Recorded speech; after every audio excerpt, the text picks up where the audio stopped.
بسم الله الرحمن الرحيم، والصلاة والسلام على أشرف المرسلين سيدنا محمد وعلى آله وصحبه أجمعين، صلاة ينحل بها الكرب وتنفك بها العقد. اللهم اغفر لي ولوالدي وللمؤمنين والمؤمنات يوم يقوم الحساب، اللهم آمين يا رب العالمين. لو انت جديدة عندي في القناة ما تنسيش تعملي لايك واشتراك وتشير الفيديو، دل على خير كفاعله عشان يوصلك بإذن الله كل جديد. ولو انت من المتابعين اللايك ثم اللايك ثم اللايك، لأن هو ده اللي بيرفع الفيديو عشان يوصل لأكبر عدد ممكن من المتابعين، وطبعا هيبقى لكم الأجر والثواب زي بالظبط. وتشوفوا الحلقة للآخر وتشيروا الفيديو على قد ما تقدروا. النهاردة هنتكلم عن سورة زي ما انتم شايفين، سورة الجن. سورة الجن ديت لو انت حاسة ان انت عندك سحر او حسد او مس، فانت هتقريها بعدد معين زي ما هقول لكم بطريقة معينة للكشف عن نفسك، عشان تعرفي انت بيكي ايه بالظبط. طيب هنقراها بالطريقة اللي انا هقول لكم عليها بعدد معين وبطريقة معينة. خلاص عرفتي انت عندك ايه. طب العلاج برضه هنقراها بطريقة معينة وبعدد معين للفك بقى. وبرضه لايه تاني، اللهم صل على النبي باركنا فيه. لو انت عارفه ان الانسان او الانسانه دوت يعني ان هم بيسحروا وبيروحوا لساحر، لو استخدمتيها برضو بطريقه انا هقول لك عليها في الحلقه برضو، يعني هتخليهم السحر يتقلب عليه وما يروحش لساحر تاني. ولو انت نقله في سكنه جديده، رايحه بيت جديد، وبرضو مش مطمئنيه، هتقري الصوره ديت برضو في المكان الجديد، عشان كنت واخده شقه جديده ايجار، شقه جديده ملك، راح تصيفي برضو ومش مرتاحة للشقة، يعني اي مكان جديد داخلاه هتقري برضو سورة الجن. ان شاء الله لو في اي حاجة مش هتلاقيها، لان هي السورة ديت فتاكة للجن فعلا، والجن ما بيستحملش ان هي تتقري ان انت تقريها. طبعا لازم تقريها بصوت عالي بحيث ان صوتك كده يرن في المكان، يعني هتطفش اي حاجة وحشة من المكان. ولو انتي مثلا داخله على حاجه كده وخايفه منها، راحه مثلا تقابلي ناس وهتتكلمي معاهم وخايفه ان هم يغلبوكي بالكلام او ان هم ينتصروا عليكي، لو انتي قريتيها هتبصي تلاقي ربنا سخر لك ملك من عنده، يعني يتكلم بلسانك انتي وينصرك على اللي قدامك. ولو انت عايزه تشوفي رسول الله في المنام، طبعا برضو هتقريها بالنيه ديت وتنامي وانت على ضوك وعلى جنبك اليمين، وان شاء الله باذن الرحمن هتشوفي رسول الله في المنام. يعني فوائدها عظيمه جدا جدا، كتاب الله كله فوائد عظيمه وربانيه، ومش هتكلفنا اي حاجه. بدل ما تروحي لدجال، اولا حرام متقبلش منك لا صيام ولا صوم لمدة 40 يوم، وثانيا يعني دفع مال وإرهاق، ويعني يعني برضو لو رحت الشيخ هيبقى برضو يعني هتفيد ولا لأ. فأحسن حاجة إن الإنسان يعالج نفسه بنفسه. فوائدها كبيرة جدا جدا زي ما انتم شايفين اهوت. خليكم معايا، هنعرف دلوقتي ازاي تكشفي على نفسك ان كان عندك سحر او مس او حسد. هتجيبي لتر من المية هتحطيه في شفشق، طبعا يكون نظيف ومغسول وكويس يعني، وتحطي فيه لتر مية من الحنفية عادي خالص، وهتحطي على اللتر دوت حوالي 5 معالق مية ورد. هتجيبي مية الورد من عند العطار، المهم تكون يعني مية ورد عشان تبقى تديكي ريحة ذكية كده. وهنقرا بقى على لتر المية ب5 معالق مية الورد دول سورة الجن بطريقة اللي هقول لكم عليها دلوقتي. وطبعا هتكوني انت طاهرة وهتقعدي في مكان طاهر وهتتجهي للقبلة وتقولي بسم الله الرحمن الرحيم، إنه من سليمان وإنه بسم الله الرحمن الرحيم ألا تعلوا علي وأتوني مسلمين. هتكرروا الجملة ديت كم مرة؟ 11 مرة. هتقولوا بسم الله الرحمن الرحيم، إنه من سليمان وإنه بسم الله الرحمن الرحيم ألا تعلوا علي وأتوني مسلمين. قلنا هنكررها 11 مرة.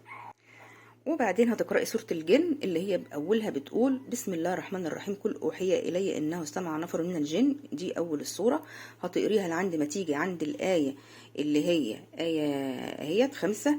هتقول بسم الله الرحمن الرحيم، وإنه كان رجال من الجن وإنه كان رجال من الإنس يعوذون برجال من الجن فزادوهم رهقا. وأنه كان رجال من الإنس يعوذون برجال من الجن فزادوهم رهقا. هتقروها كام؟ 11 مرة. وبعدين تكملهم بقية السورة للآخر، وترجعوا بعد كده لو حسيتي بقى وانت بتقري الايات ديت والسوره، يعني لو حسيتي بخمول في الجسم، سخونيه في الحراره عاليه في الجسم، نعاس، تتويب في جسم، يعني روحك كده حاجه بتطلع كده، وروحك بتضيق، نفسك بيضيق، فتعرفي ان انت فعلا في حاجه. فكملي تلاوه عادي، كيف كملي القرايه عادي، ما تسكتيش يعني. يبقى كده في فعلا حاجه. طب هنقرا السوره ديت كم مره بقى كده؟ 3 مرات. يبقى عشان تحددي نوع الإصابة اللي عندك، إن كانت مس أو سحر أو حسد، هتقريها 3 مرات بنفس الطريقة اللي أنا قلت لكم عليها. خلاص كده حسيتي زي ما قلت لك بخنقة، برعشة، يعني بسخونية في الجسم، هتعرفي كده إن أنت خلاص مصابة كده خلاص. طب العلاج بقى هنعمل إيه؟ العلاج كوباية المية اللي احنا لتر المية وال5 معالق مية الورد اللي احنا قارينا عليهم سورة الجن 3 مرات بنفس الطريقة اللي انا قلت لكم عليها، قبل ما تنامي بقى. خلاص انت خلصتي اهوت وحسيتي بالاحساس اللي انا بقول لك عليه دوت.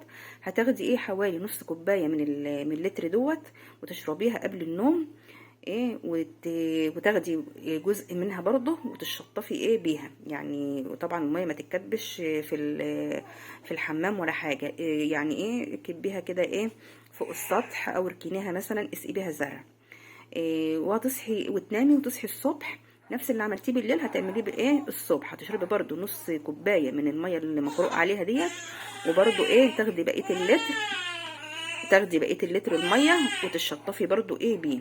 هتعملي الحركه ديت لمده 3 ايام متتاليه. يبقى كده هنروح بقى لتاني حاجه. لو انت مثلا قلنا ان انت واخده شقه مثلا جديده، او انت دخلتي مكان وحاسه ان المكان دوت فيه جن، او انت كده قلبك مقبوض منه، فهتقري 7 مرات سورة الجن في نفس المكان اللي انت خايفة منه، او شاكة انه ممكن يكون مسكون وفي شياطين او في سحر. بمجرد ما تقريها 7 مرات بتطهر المكان تماما من اي شيء انت خايفة منه. يعني لو ساكنة في شقة جديدة، بيت جديد، ساعات بنروح المصيف ونبقى كده يعني خايفين من الشقق، او مثلا زي ما قلت لك واخده شقه جديده ايجار او تمليك، وبرضو حاسه كده بقبضه منها، ان فيها ممكن يكون مسكونه، او انت خايفه تكون فيها شياطين، فهتقري عليها في نفس المكان يعني سورة الجن 7 مرات. تمام كده.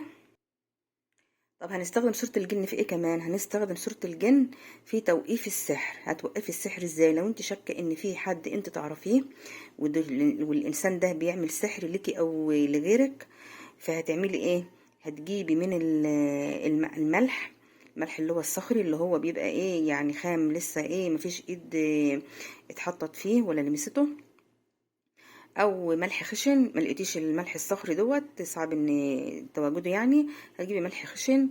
ما برضو مستصعبه انك تجيبي الملح الخشن، الملح الناعم بس يستحسن يعني الملح الصخري. هتعملي على الملح بقى دوت؟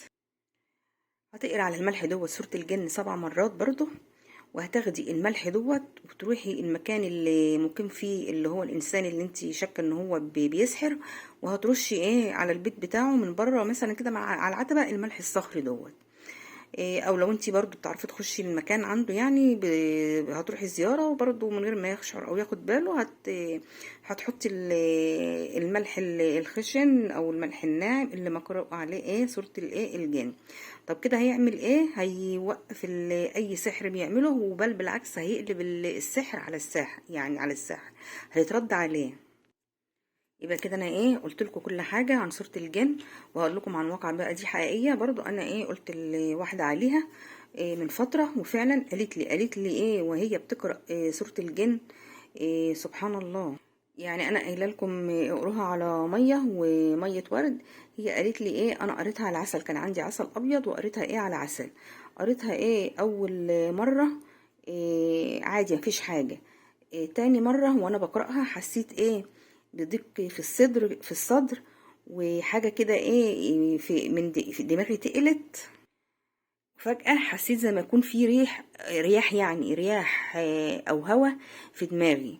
وبعد كده حسيت ان الهوا والرياح دوت نزل في المناخير يعني الانف، وراح طالع من انفها. فاهمين يعني؟ وهي بتقرأ أول مرة مفيش حاجة، تاني مرة وهي بتقرأ في نص الصورة كده لقت دماغها تقلت، وفي يعني رياح كده وهوا، والهوا والرياح دوت نزلوا على أنفها وخرجوا من أنفها. فهي ارتعبت، بتقول أنا ارتعبت واتخضيت وقلت ايه ده، بس برضو كملت القراءة. وبعديها ارتحت جدا جدا جدا، وحسيت كده بطمأنينة في قلبي، ونفسيتي مرتاحة، ومفيش أي حاجات من اللي أنا كنت بحس بيها، العوارض اللي كنت بحس بيها وبشوفها. فهي بصراحة أسعدتني لما أنا فعلا قلت لها على الطريقة وعملتها، والحمد لله. أي نعم هي غيرت، يعني هي ما عملتش على مية واتشطفت بيها، هي عملتها على عسل أبيض. فهي سورة الجن فعالة فعلا وشافية من جميع أنواع السحر والعين واي مكان انتي متشائمه منه وحاسه ان فيه عوارض.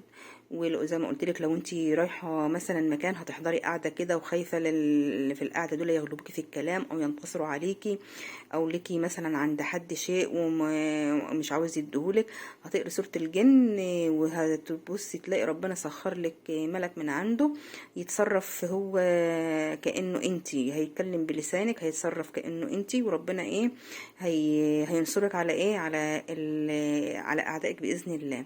يا رب تكون الحلقه انتوا استفدتوا منها حاجه، وعرفت ان انا اقدم لكم حاجه كده كويسه تفيدكم. واشوفكم في حلقه جايه باذن الرحمن. ولو اي حد عنده سؤال يكتب لي وان شاء الله ارد عليه. يعني انا نزلت الحلقه دي بناء على واحده متابعه، يمكن هتقروا التعليق بتاعها في الحلقه اللي فاتت، فبتقولي انا عايزه اتواصل معاكي على الواتس عشان عايزه احكي لك على اللي بيجرالي، عشان تقولي لي هل هو دوت سحر ولا مس ولا دي تهيؤات. فانا برضو نزلت الحلقه دي والله علشانها. وبرضو هديها رقم الواتس بحيث انها برضو لو في اي حاجه عايزه تتواصل معايا تتواصل مجانا. يعني انا مش انا عامله الحاجه دي لله، لان انا مريت بكل الحاجات ديت، وبقيت من كتر ما انا بشوف بصراحه حاجات مريبة ومخيفة، بتدعي ربنا ان ربنا يشفيني وربنا يجعلني ويسخرني لشفاء الناس والله العظيم. ويمكن انتوا عارفين المحتوى بتاعي في الاول كان روتينات وطبيخ وكده، حتى وانا بعمل العمرة وانا قدام الكعبة والله العظيم كده هوت بقيت ابكي وادعي واحمد ربنا ان شفاني من الحاجات اللي بشوفها ديت، وربنا يسخرني لشفاء الناس يعني. وربنا يعني يشفينا جميعا ويبعد عنا كل حاجة وحشة. واقول لكم بقى في رعاية الله، ومع الف سلامة.